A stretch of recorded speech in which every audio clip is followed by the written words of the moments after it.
Afternoon, everyone, and welcome to our third pharmaceutical webinar at Avery Dennison this year for brand owners. Thank you for your continuing interest and that you did not forget about us after the summer break. Of course, all of the past webinars are available to watch via our website, label.averydennison.eu/events. And today, as requested, we will be tackling the topic of tamper evidence and brand protection. Your speaker today will be Benoit Jorde. Benoit is a senior BDM for pharmaceutical and healthcare segments at Avery Dennison.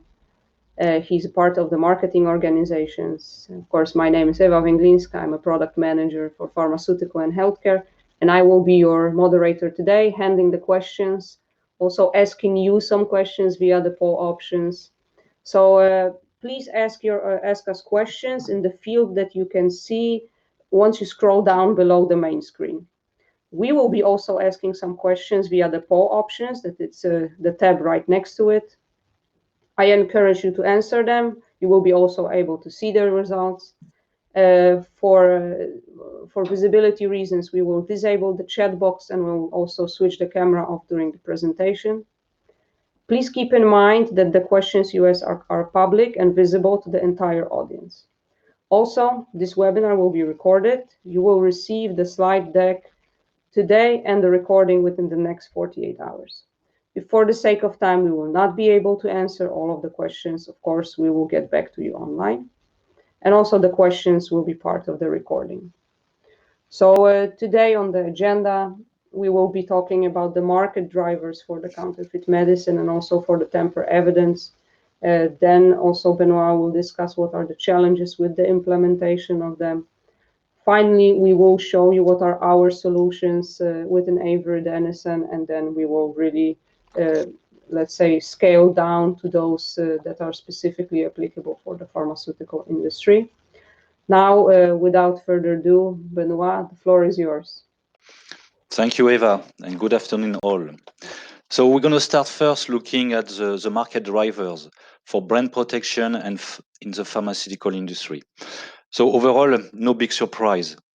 The medicine falsification is a lucrative business. If you look, counterfeit medicine trade globally is worth $3.7 billion. So it's a business that is getting more and more interesting than basically cocaine.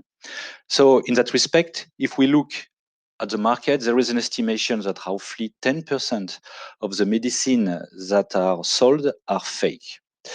And this puts some risk, obviously, for all of us, because all of us can be a patient.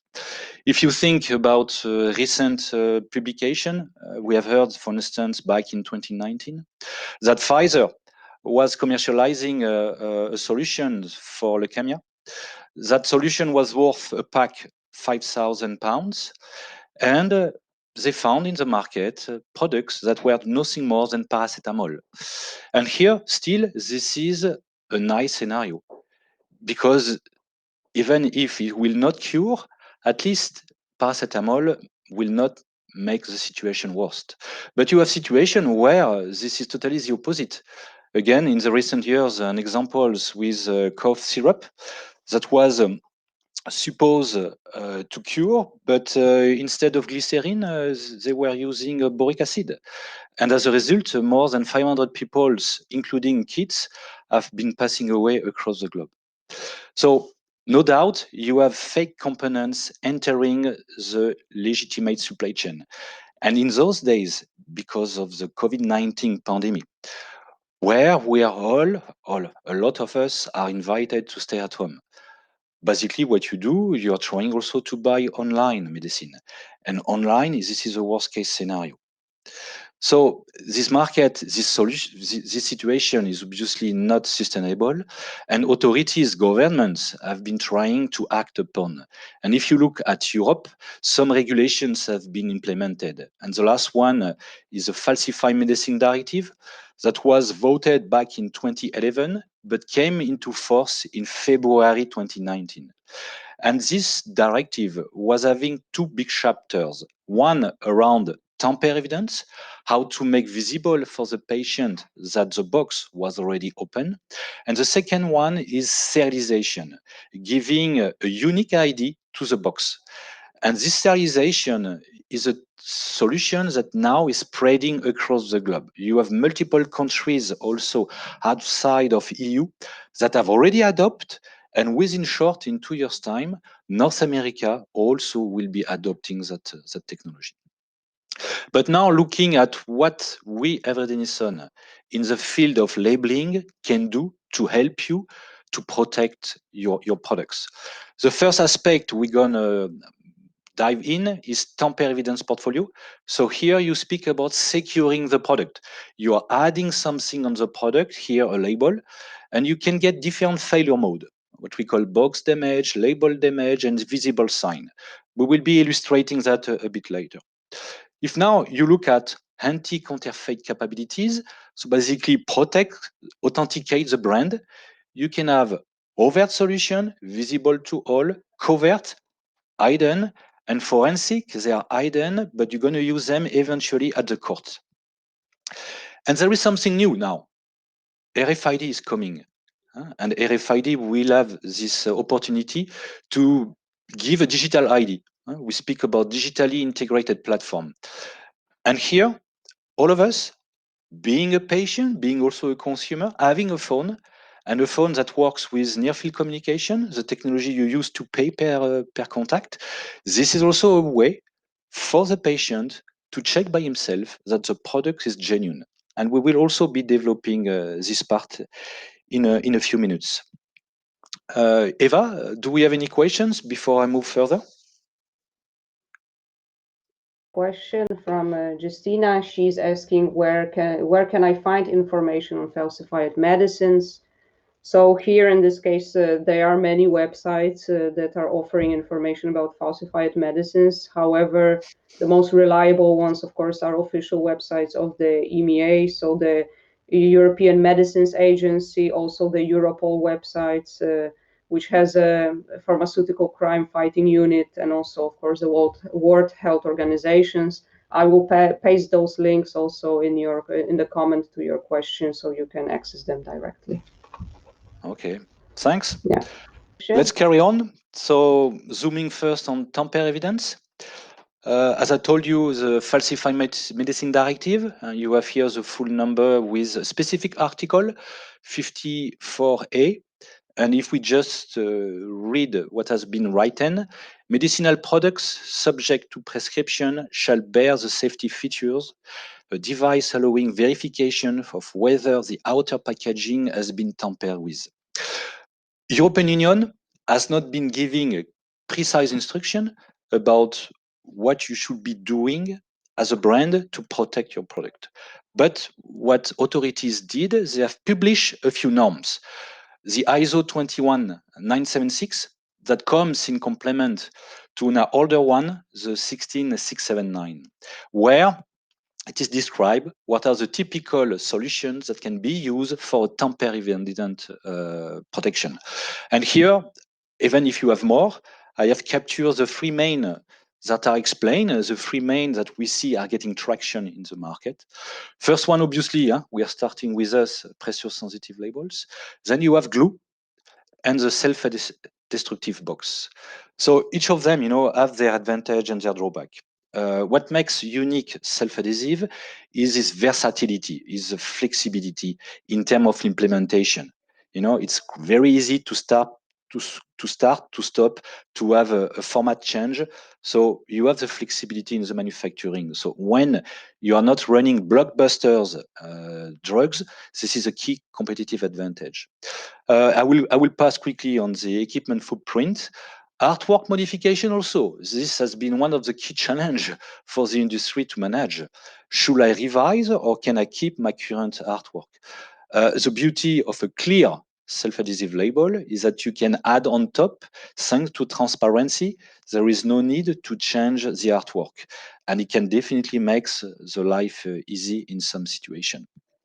But I believe one also of the key advantage of the self-adhesive in terms of patient friendly, the patient experience is also, I would say, seamless. If you compare with, for instance, a glue, no doubt, this is the cheapest solution, but it's not as simple as cheap as you thought, because in the, let's say, pharma industry, all of us as a patient are looking for a box that we can reclose. We are not in the food industry with just a basic biscuit box that you open once and then you don't care if you can't close, you're going to eat everything within a day. So it doesn't work the same way in pharma. So you want something that you can be able to close. And this means that you need to add a bit of complexity in the design of your box by adding an extra layer of cardboard.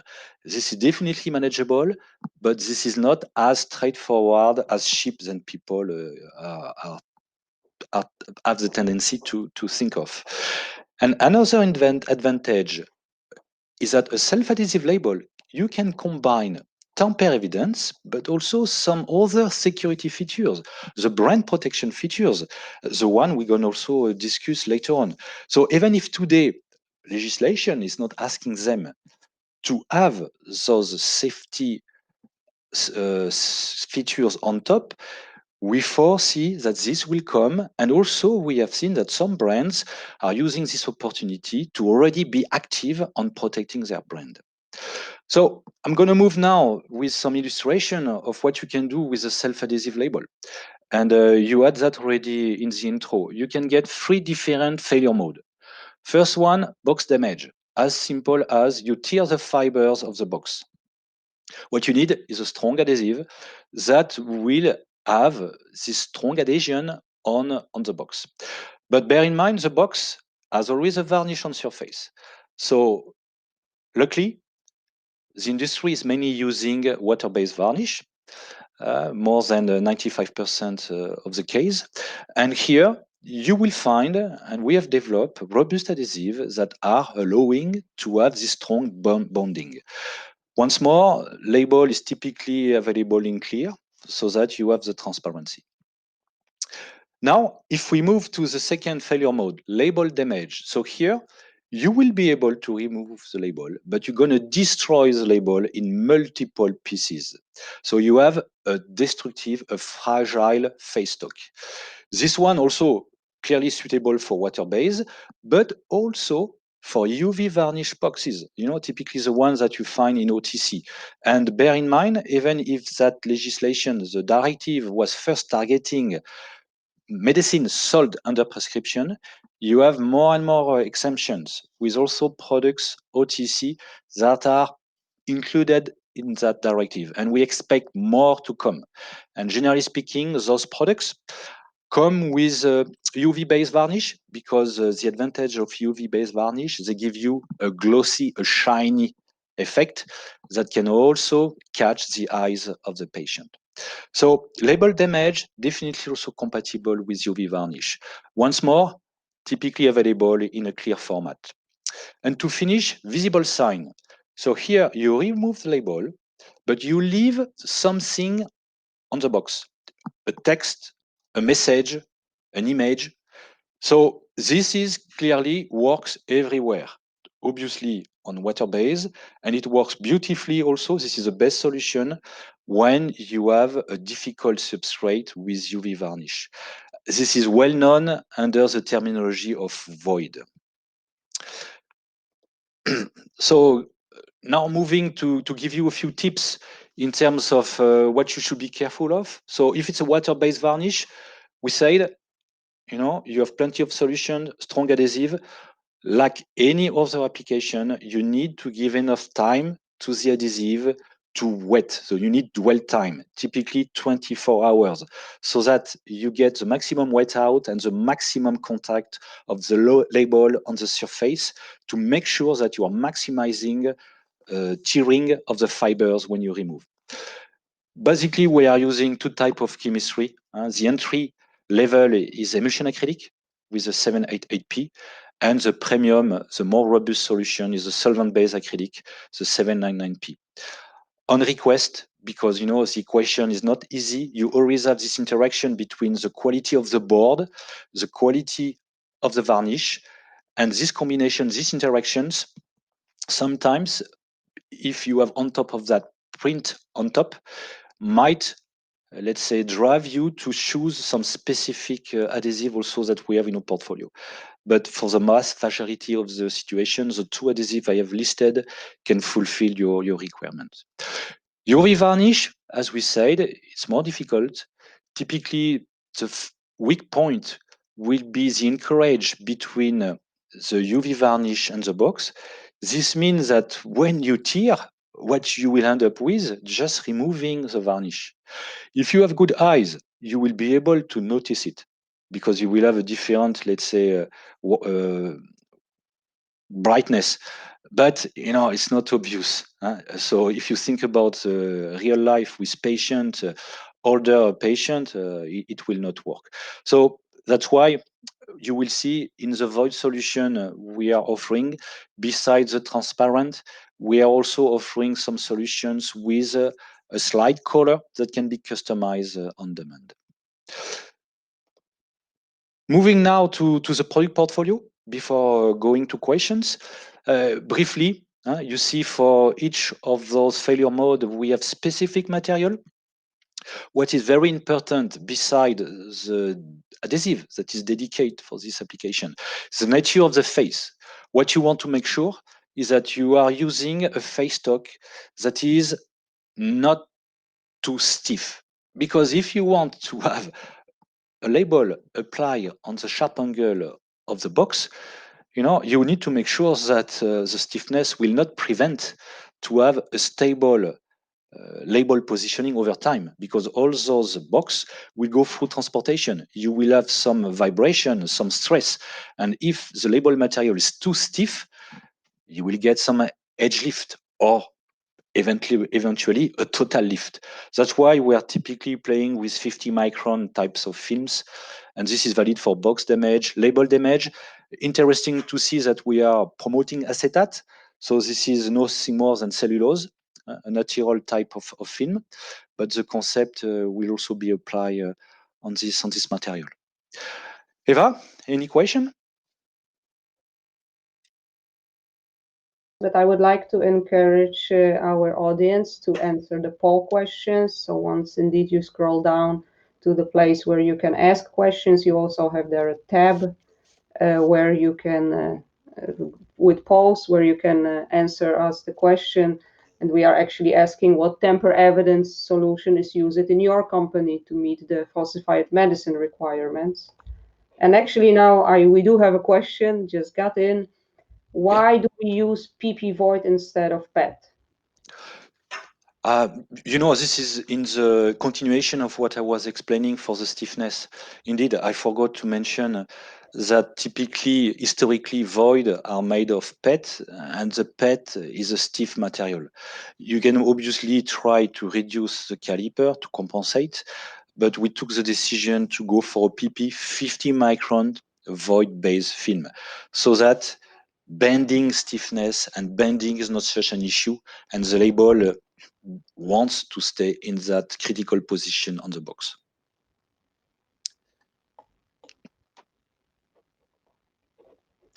Okay, thank you. And I guess that were all questions. At this moment. Okay, so I will move to the next part, the next chapter.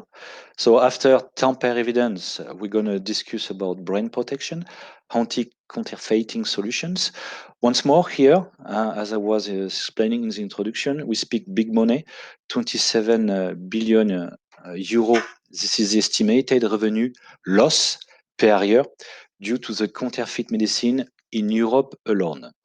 So as we were saying, this business is definitely attractive for fake medicines. So I was explaining quickly in the introduction, you have different level of brand protection that you can play with. I'm going to start with the number 3, overt, meaning that the solution is visible to everybody. You don't need specific tools. This is as simple as using an hologram or a fancy security paper that has visible fibers or inclusions in it. Next level of protection is covert. You just hide it. So even you can perhaps just need a basic UV lamp to recognize the presence of the covert solution, but by default, not everybody can get access to it. And we will be explaining, and we have plenty of solutions here. And the last one, forensic, that we will not be developing today.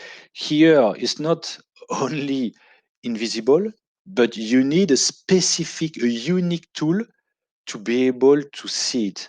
So typically it's associated with DNA taggants, and those type of solutions, you can use them in the court. So they are sophisticated. We are also delivering this, but as you can imagine, when we reach that point, you have a high level of confidentiality that we cannot describe and share during our conversation of today. Moving to the overt solution, holograms, security threads, customized void. For the purpose of today, as typically we are looking for clear labels, holograms or security threads might not always be welcome or will make the life difficult for the opening, for the patient to break it. So we will be zooming on the customized void. So basically, you can get your brand or you can get a text that is unique to you as a brand. Moving to covert, the basic solution here is luminescence. You can play with luminescence in the label, on the surface or inside the label, even in the adhesive. And then obviously you have a few things with OBA-free papers with fibers. But once more here, paper is opaque, not such relevant for what we are trying to do. But also you can play with the adhesive. You can add specific taggants, infrared taggants in the adhesive. Because at the end, we will be describing that. The best solution is a solution that combines multiple options for security. So now let's make a zoom to the luminescence. First, luminescence can be used for brand protection, but in pharma, a lot of luminescence is just used for label detection, to make sure that the label has been applied on a tiny vials so that there is no error, no doubt in the packaging line. Anyhow, with one, you can shoot the two birds if you wish. What we do specific here, we are playing with different color in the top coat. So within Avery Dennison, as any top coat, we can apply a specific top coat with different color, blue, yellow, red, or even customize. And then the converter will be printing on top. The advantage is that by doing this, we minimize also some of the risk because sometimes it's difficult. It is a sensitive process for curing to avoid any contamination once the luminescence is in contact with any roll during the dispensing. So sometimes it's easier for us to manage this part rather than for the converter. And also, we can tweak to also have a specific design embedded in that top coat. So this means that we can a bit make unique that simple solutions to a brand by just playing with some cliche during the coating of the top coat. So pretty nice solution. We typically once more combine it with the 799P adhesive to still ensure that you have the right bonding to the surface of the board of the box. And now back to void. I was telling you one of the challenges of the void, if you take just a clear void, it's not that obvious the sign of text that will live on the box, specifically when the box is white. So we have developed a PP-based clear film with a special coating on the reverse side, and typically it's blue, but we can make it red, yellow, and on demand we can customize the color. So when you apply that void label on the box and you remove the label, you will have a delamination and you are leaving directly on the box a slight light blue layer that makes obvious that something has happened, something was there. So the box has been open. And once more, we can customize not only the color, but if we want to embed a text, a logo, to customize to your brand. And even if you want, indeed, we can also add on top if the limit top code, if you want to make a sum of different security features. So before, I guess, I move to the questions, once more, a brief overview of the product solution. You will see, as Eva was explaining, that the face stock is still pretty thin, 50 micron, still to ensure that it's not too stiff for the application. And we still combine with our typical 799p adhesive for the purpose. So the Overt solution with just Lumit top coat and the covert with the void that we are offering. Eva, back to you. Any questions? And we don't have any questions, but I would like to just tell to our audience that I will be activating soon another poll concerning the RFID labels. So please stay tuned on this one. Thank you. So now let's move to the third solution. We were speaking briefly in the introduction, RFID. So RFID is developing pretty fast, including in the medical pharmaceutical space. And it can also help for both tamper evidence and brand protection. The first one, what we call a tamper loop. We were speaking about the label that you will apply on the closure, but that label you can also embed inside an RFID inlay.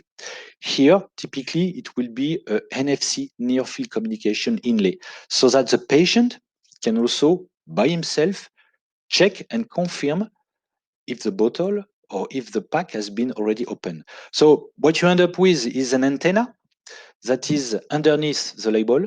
When you are trying to remove the label, you are breaking or even destroying that antenna, and the microchip will keep a specific sign if this is taking place. So you have, if you wish, two modes, good, bad. If someone is trying to destroy, just damage, cut, slice whatsoever the antenna, the microchip will change of status.